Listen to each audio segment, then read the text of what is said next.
स्वागत है आप सभी का tech study ITI YouTube channel पर। मिनिस्ट्री ऑफ डिफेंस की तरफ से इस समय जितने इनके कैंटोनमेंट बोर्ड है लगभग सभी जगहों पर वैकेंसीज आनी स्टार्ट हो गई हैं। वैकेंसीज यहाँ पर कम है लेकिन परमानेंट जॉब की वैकेंसी, इसलिए आप तक ये इन्फॉर्मेशन पहुँचाना काफ़ी ज़रूरी हो जाता है। अभी कैंटोनमेंट जो आपका बोर्ड था अयोध्या, उसकी तरफ से वैकेंसी आई है, उसके फॉर्म भरे जा रहे हैं। इसके साथ साथ कैंट नसीराबाद की वैकेंसी आ चुकी है एंड उसी क्रम में आप देखेंगे देहरादून कैंटोनमेंट बोर्ड की भी वैकेंसी यहाँ पे आ चुकी है अलग अलग पोस्ट के लिए। इसमें ऑफिशियल वेबसाइट पे हमें यहाँ नोटिस डाउनलोड कर लेते हैं एंड इसके बाद यहाँ आप देख सकते हैं 21 जनवरी 2023 को नोटिस जारी किया गया है, जिसमें 10वीं pass out, ITI pass out, 12th pass out, diploma, graduate candidate and post graduate candidates के लिए भी यहाँ पे वैकेंसी निकाली गई है। तो आईटीआई की क्योंकि 2 से 4 वैकेंसी, 6 वैकेंसी जो भी कहीं पे रहती है, हम कोशिश करते हैं आप तक वो अपडेट पहुँचाएँ, जिससे आप लोग भी ये फॉर्म फिलअप करके इसकी तैयारी करके यहाँ पे आप जॉब पा सकें। तो चैनल पे नए हैं तो प्लीज़ सब्सक्राइब करके बेल आइकन को हिट कर लीजिएगा। यहाँ पे आपको आईटीआई से जुड़ी हर तरह की छोटी बड़ी अपडेट के साथ साथ आईटीआई की पढ़ाई की वीडियोज भी रेगुलर बेसिस पर मिलती रहती हैं। एंड ये नोटिस यहाँ पे डाउनलोड कर लेते हैं और इसको डिटेल में हम लोग एनालिसिस करते हैं कौन कौन इसका फॉर्म भर पाएगा। फॉर्म जो है पूरी तरह से ऑनलाइन मोड में भरे जाने हैं। एंड यहाँ पे आप पोस्ट देख सकते हैं, ब्लैक स्मिथ है, store keeper, electrician, lineman, motor pump attendant है, जूनियर असिस्टेंट लेक्चरर की पोस्ट है। देन यहाँ पे असिस्टेंट टीचर्स की भी पोस्ट है और यहाँ पे साथ में सैनिटरी इंस्पेक्टर की भी वैकेंसी निकाली गई है। इसमें ऑल इंडिया कैंडिडेट एलिजिबल है फॉर्म अप्लाई करने के लिए और फॉर्म जो हैं वो ऑनलाइन भरे जाएंगे। यहाँ पे पोर्टल ऑलरेडी दिया हुआ iforms.mponline.gov.in, यहीं से फॉर्म भरे जाने हैं। एंड सैलरी आपकी क्या होगी, कितनी वैकेंसीज़ हैं, तो इसमें ध्यान दीजिए। वैकेंसी अगर अनरिजर्व कैटेगरी में है तो आप सभी लोग एलिजिबल हो जाते हैं अप्लाई करने के लिए, बट इन केस अगर अनरिजर्व कैटेगरी में वैकेंसी नहीं है तो फिर आप लोग अप्लाई नहीं कर पाएंगे। जैसे assistant teacher LT grade science की अगर बात करें तो यहाँ पे सिर्फ और सिर्फ ईडब्ल्यूएस कैटेगरी में एक पोस्ट है, तो सिर्फ ईडब्ल्यूएस कैंडिडेट ही अप्लाई कर पाएंगे। तो इसको आप लोग देख लीजिएगा। नोटिफिकेशन हम आपके साथ टेलीग्राम पर भी शेयर कर देते हैं। तो टेलीग्राम चैनल का नाम है टेक स्टडी आईटीआई, डिस्क्रिप्शन में लिंक है, वहाँ से टेलीग्राम पर भी ज़रूर जुड़ जाइएगा। सैनिटरी इंस्पेक्टर में बीएससी मांगी गई है या 1 ईयर का डिप्लोमा अगर आपका सैनिटेशन, पब्लिक हेल्थ या हेल्थ सैनिटरी इंस्पेक्टर में हो किसी गवर्नमेंट रिकॉग्नाइज इंस्टीट्यूट से, यानी आईटीआई अगर आपने एचएसआई ट्रेड से किया है तो आप इस फॉर्म को भर सकते हैं, उसे भी डिप्लोमा कंसीडर कर लिया जाता है कई बार। 2 पोस्ट यहाँ पे निकाली गई है। असिस्टेंट टीचर की वैकेंसी है, assistant teacher grade LT grade की है, साइंस, इंग्लिश, जनरल। फिर आप नीचे जब आएंगे तो यहाँ आपको देखने को मिलेगी जूनियर असिस्टेंट की पोस्ट, जिसमें इंटरमीडिएट प्लस इंग्लिश टाइपिंग अगर आपको आती है तो आप ये फॉर्म फिलअप कर सकते हैं। टोटल 3 वैकेंसी है एंड सैलरी आप देख सकते हैं 21,700 से 69,100। तो ये बेसिक है, इसमें आपके अदर अलाउंसेस और सब कुछ बढ़ने के बाद आपकी सैलरी 30 से 35 के आसपास बन जाएगी स्टार्टिंग में। Motor pump attendant MPa intermediate, साथ में आपने 2 साल की आईटीआई की हो इलेक्ट्रीशियन या वायरमैन ट्रेड में, और साथ में कोई एक्सपीरियंस अगर है तो इफ़ एनी, नहीं है तब भी अप्लाई कर सकते हैं। 2 पोस्ट है, अनरिजर्व कैटेगरी में है, सभी कैटेगरी कैंडिडेट अप्लाई कर सकते हैं। लेवल 2 की आपको यहाँ सैलरी मिलने वाली है। अगली पोस्ट है इलेक्ट्रीशियन की, सिर्फ एक पोस्ट है अनरिजर्व कैटेगरी में। आईटीआई अगर आपने इलेक्ट्रीशियन ट्रेड में किया है तो अप्लाई कर सकते हैं। नेक्स्ट है लाइनमैन की पोस्ट, इसमें फिटर या प्लम्बिंग से आईटीआई मांगा गया, ध्यान दीजिएगा। साथ में 10th पास है तो अप्लाई कर सकते हैं। इलेक्ट्रीशियन में 12th पास प्लस आईटीआई, लाइनमैन में 10th पास प्लस आईटीआई, इस चीज़ का आपको ध्यान रखना है। सेम आपका यहाँ पे इंटरमीडिएट प्लस आईटीआई होना चाहिए आपका इलेक्ट्रीशियन या वायरमैन ट्रेड में, ध्यान दीजिएगा। सिर्फ 10th है तो नहीं अप्लाई कर पाएंगे, ठीक है। 10th वाले वहाँ अप्लाई कर पाएंगे जो लेवल 1 की पोस्ट होगी। स्टोर कीपर में आप 12th पास हो, बेसिक कंप्यूटर नॉलेज हो, अप्लाई कर सकते हैं, लेवल 2 की पोस्ट है। ब्लैक स्मिथ में 10th आप पास हो, साथ में आपने ब्लैक स्मिथ में आईटीआई किया हो तो आप यहाँ पे अप्लाई कर सकते हैं।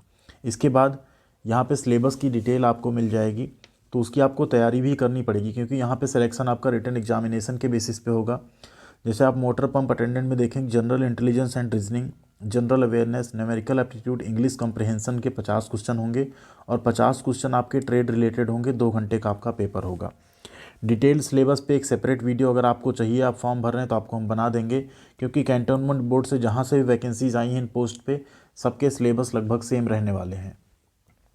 इलेक्ट्रीशियन में सेम वो क्वेश्चंस होंगे आपके, साथ में ट्रेड रिलेटेड क्वेश्चन होंगे 50, 2 घंटे का। और स्टोर कीपर में आपके जो हैं सिर्फ और सिर्फ जो ऊपर वाले पार्ट हैं वही 100 क्वेश्चन के पेपर यहाँ पे लिए जाएंगे।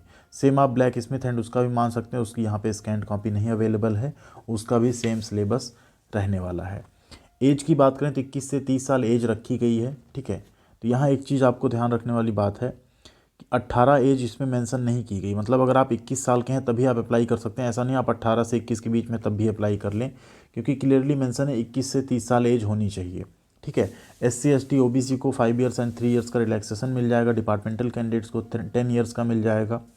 इसके साथ साथ आप ये पूरी टेबल देख सकते हैं। सिलेक्शन प्रोसेस की बात करें तो यहाँ पे आपका सिलेक्शन जो होगा रिटन एग्जामिनेशन के बेसिस पे होगा। ठीक। एंड उसके बाद जितनी पोस्ट है सबका रिटन एग्जामिनेशन होगा, सिर्फ जो जूनियर असिस्टेंट की पोस्ट है उसमें टाइपिंग टेस्ट भी होगा। एंड जो लेक्चरर की पोस्ट है उसमें ऑब्जेक्टिव टाइप टेस्ट होंगे पहले, जो 100 मार्क्स के होंगे। जो कैंडिडेट उसमें क्वालिफाई करेंगे उन्हें इंटरव्यू के लिए बुलाया जाएगा, सिर्फ लेक्चरर की पोस्ट। बाकी पोस्ट पे ये बातें जो हैं लागू नहीं होती हैं। बाईलैंग्वेज होगा आपका टेस्ट, 2 लैंग्वेज में होगा, इंग्लिश एंड हिंदी दोनों में। रॉन्ग आंसर पे आपको 0.25 यानी 1/4 का नेगेटिव मार्किंग रहेगा, जो कि काफ़ी अच्छा माना जाता है। 1/3 थोड़ा सा टफ होता है। बट सबसे इंपॉर्टेंट बात यहाँ पे आ जाती है फीस की। अगर आप सीरियस हैं अपनी तैयारी को लेकर एंड सब कुछ आप फाइट कर सकते हैं 1 या 2 वैकेंसी में, तो आप अप्लाई कीजिएगा, क्योंकि general and unreserved category OBC की फ़ीस है 1000 रुपये। और क्योंकि अनरिजर्व कैटेगरी में ही वैकेंसी है तो आपको उसी में अप्लाई करना पड़ेगा। अगर SC ST में नहीं है, OBC में नहीं है, तो उस केस में ठीक है OBC की भी 1000 लग रही, SC ST की यहाँ पे 500 फीस लगने वाली है। तो इस चीज़ का आपको ध्यान रखना है। अगर आप SC ST में अप्लाई भी कर दें तो आप फाइट जनरल में ही करने वाले हैं। एंड जनरल में वहाँ पे आपको अगर SC ST में सीट नहीं दिख रही तो इसमें अप्लाई करके आप फिर फंस भी सकते हैं मुश्किल में। तो ये एक चीज़ काफ़ी ख़राब लगता है इन सब डिपार्टमेंट्स का, कि फ़ीस आप बहुत हायर साइड रख लेते हो और वैकेंसी आपकी होती 1 या 2। अब 1 या 2 में कोई 10,000 फॉर्म तो डालने जाएगा नहीं, जो भी फॉर्म डालेगा इस चीज़ को लिमिट में देख के करेगा। तो वैकेंसीज ज़्यादा हों या तो कम से कम ये फ़ीस जो है 200-300 तक रखनी चाहिए। इस चीज़ का थोड़ा सा अच्छा नहीं होता इन डिपार्टमेंट्स में। और फॉर्म भरने की डेट की अगर बात करें तो 24 तारीख से फॉर्म भरे जाएंगे, 24 जनवरी से। अगर आप इंटरेस्टेड हैं फॉर्म भरने में तो आपको उसका वीडियो मिल जाएगा। कमेंट सेक्शन में यस करके ज़रूर आप लिख दीजिएगा। 14 फरवरी 2023 लास्ट डेट होगी। एग्ज़ाम सेंटर आपका देहरादून रहने वाला है, ध्यान दीजिएगा, सिर्फ और सिर्फ देहरादून उत्तराखंड रहेगा। 22 फरवरी तक एलिजिबल कैंडिडेट्स की लिस्ट आ जाएगी, कौन कौन से कैंडिडेट यहाँ पे एलिजिबल हैं एग्जामिनेशन के लिए। एग्ज़ाम आपका 5 मार्च से 30 मार्च के बीच में जो है कराया जा सकता है। एडमिट कार्ड आपके 10 दिन पहले आ जाएंगे। आंसर की 10 अप्रैल तक आ जाएगी और फाइनल रिजल्ट आपका 20 अप्रैल तक आ जाएगा। उसके बाद आपकी ज्वाइनिंग की प्रोसेस, मेडिकल प्रोसेस, ये सारी चीज़ें जो हैं स्टार्ट हो जाएंगी। ठीक है। तो पूरा चांस है कि जून जुलाई तक में आपके जो हैं यहाँ पे ज्वाइनिंग कराने का इनका पूरा चांस दिख रहा है इसमें। ऑल इंडिया कैंडिडेट एलिजिबल हैं, सबसे इंपॉर्टेंट बात ये है। All India candidate form apply कर सकते हैं एंड फॉर्म सिर्फ और सिर्फ ऑनलाइन मोड में भरे जाएंगे। इसके साथ कुछ चीज़ें यहाँ पे लिखी हैं, जैसे मेडिकल फिटनेस टेस्ट होगा, कैरेक्टर वेरिफिकेशन होगा, आपका कास्ट सर्टिफिकेट का वेरिफिकेशन होगा, एजुकेशनल क्वालिफिकेशन का वेरिफिकेशन होगा। ठीक है। मतलब आपके कंप्लीट डॉक्यूमेंट वेरिफिकेशन से लेके सब कुछ आपका होगा, उसके बाद आप यहाँ पे फाइनल ज्वाइनिंग पाएंगे। तो इसका सेपरेट एक वीडियो फॉर्म भरने का हम ज़रूर बना देंगे, क्योंकि वैकेंसी अच्छी है, फीस थोड़ा हायर साइड है, बट अगर आप लोग अफोर्ड कर सकते हैं तो ज़रूर भर के इसकी तैयारी कीजिएगा। 1-2 पोस्ट रहती है तो कई बार कंपटीशन कम रहता है, बहुत सारे कैंडिडेट फॉर्म नहीं भरते हैं। तो अगर आपकी अच्छी तैयारी है तो जॉब आपके लिए अच्छी हो सकती है। Thank you very much. मिलते हैं अगली अपडेट के साथ अगले वीडियो में। तब तक आप सभी लोग ख्याल रखिएगा अपना और बने रहिएगा चैनल पर।